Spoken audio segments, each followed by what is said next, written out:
Cambridge B2 First, C1 Advanced, IELTS Academic, IELTS Life Skills B1, IELTS General. Oh my goodness, which exam should you do? Well, I'm here to help. In this video, we will cover what each exam will allow you to do, be it learn English, study abroad, apply for a British visa, work. Then we will look at individual circumstances and decide which exam would be the best for you.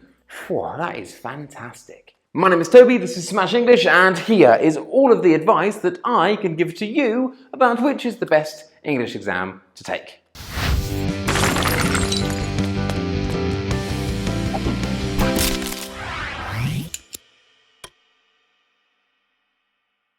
Well, let's start off with my boy, the B2 First Cambridge exam.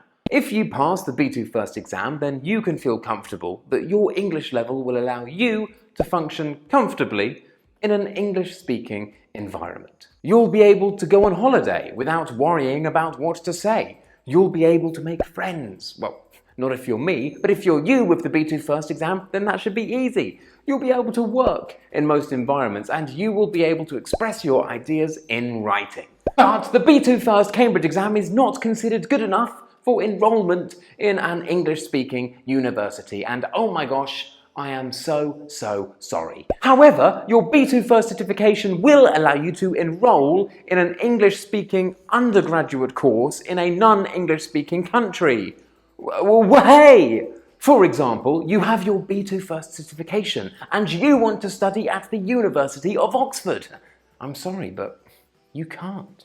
But you can take a university course at the undergraduate level in English in Germany. So, if you want to spend maybe 1 year of your university undergraduate studies in another country, maybe for an Erasmus program or something like that, then the B2 First certificate is a good choice for you. If you want to study permanently in an English-speaking country though, then no, it's not.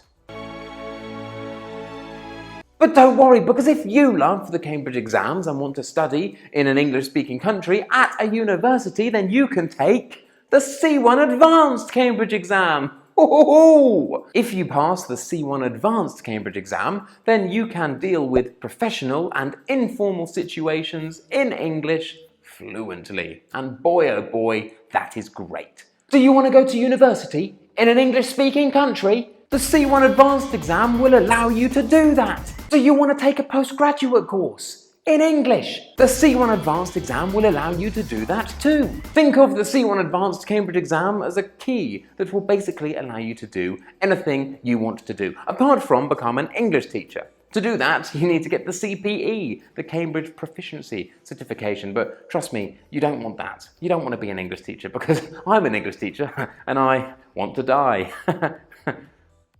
And now we come to my good friend, Mr. IELTS. IELTS is different to B2 First and C1 Advanced because IELTS is one test for all levels, and the score you get on that test is your English certification. Your score is awarded as a level, and these levels are known as bands, and these go from 0 to 9. Here is how they relate to the Cambridge CEFR scale. Look at this picture. Wow. Fantastic. You see that? IELTS, and then the Cambridge scale there, the PET, the B2 First, the C1 Advanced. Yeah, wonderful. There are different types of IELTS exams, however, the two most famous are IELTS General and IELTS Academic. IELTS General is for everyday life and work, whereas IELTS Academic is academic and mostly for studying and university admissions. If you are taking an English exam with the only aim of immigrating to the United Kingdom, then you should take the IELTS Life Skills B1 exam. But please remember that this exam is not suitable for academic or professional purposes because the level is too low. If you want to study, then a 5.5 to a 6.0 score in an IELTS academic exam is generally considered to be the equivalent of a B2 First certification. So, if you want to do a year of Erasmus, or if you want to take an undergraduate course in English in a non-English speaking country, a 5.5 to a 6 in IELTS academic is sufficient. A 6.5 or above is generally considered to be the equivalent of a C1 advanced certification, so if you want to study at university in an English-speaking country, then you should be aiming for 6.5 in an IELTS academic exam. However, I have seen some universities request a score of 7, so make sure you look at what the requirements of the university you are applying for are, and don't blame me if you've got it wrong, because, God, I don't know everything. I'm just telling you what the basic rules are in general, alright? Jesus. Another thing to bear in mind is that the B2 First certification and the C1 Advanced certification are like dogs, and that's because they last forever. They are with you for life. However, the IELTS exam is more like a hamster, because after 2 years, it dies.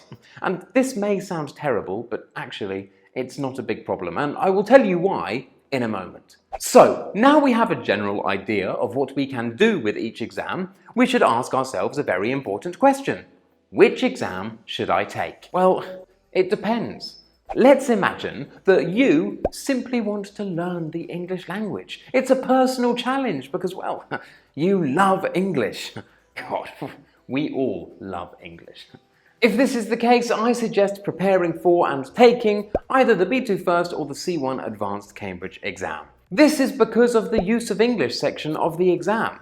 It's basically a grammar and vocabulary test and requires you to have a more intimate and in-depth knowledge of the language. And if you love English, that's a good thing. Seriously, in the past I've had students that could pass the IELTS exam at a level of 6.5 but couldn't complete a B2 First use of English exercise. In an IELTS exam, your grammar and vocabulary are assessed in your natural usage of them in your speaking and your writing. This means that if you don't know an idiom, a grammar structure, a collocation, a phrasal verb, or a word, then it doesn't matter so much because, well, you won't use it in your speaking or your writing. In the Cambridge exams, not only is your grammar and vocabulary assessed in your writing and your speaking, but also directly in the use of English section. And if you don't know an idiom, a phrasal verb, a word, or a grammar structure, then, well, you're just going to get questions wrong, aren't you? And that's a problem.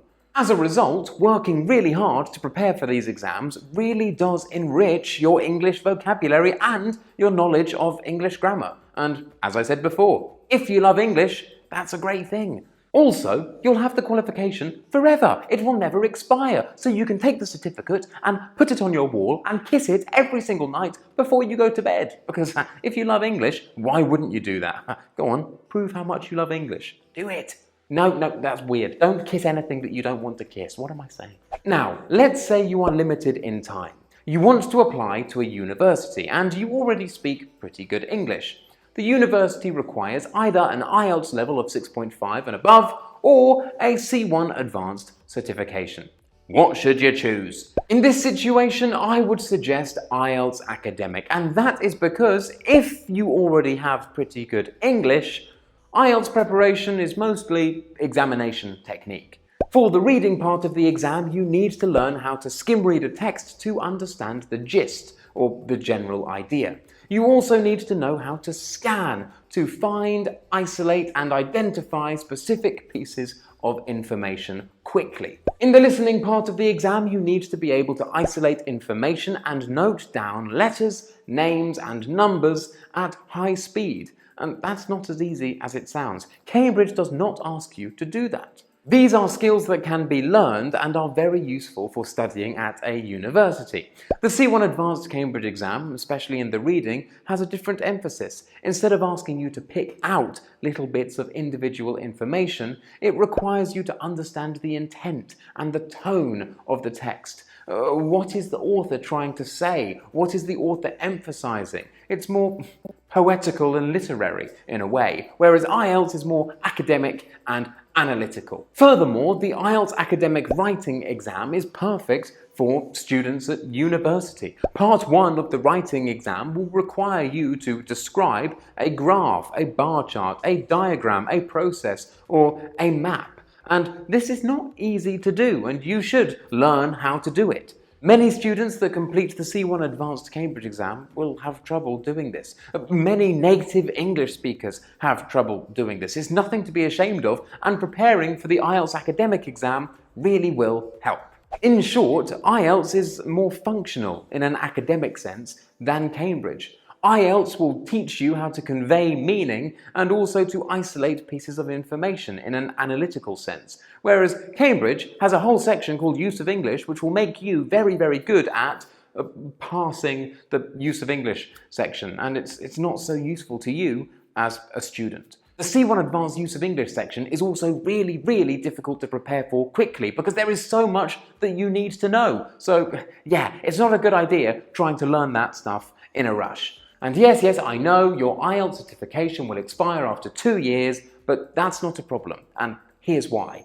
Let's imagine that you did your IELTS test to apply for a postgraduate degree in London.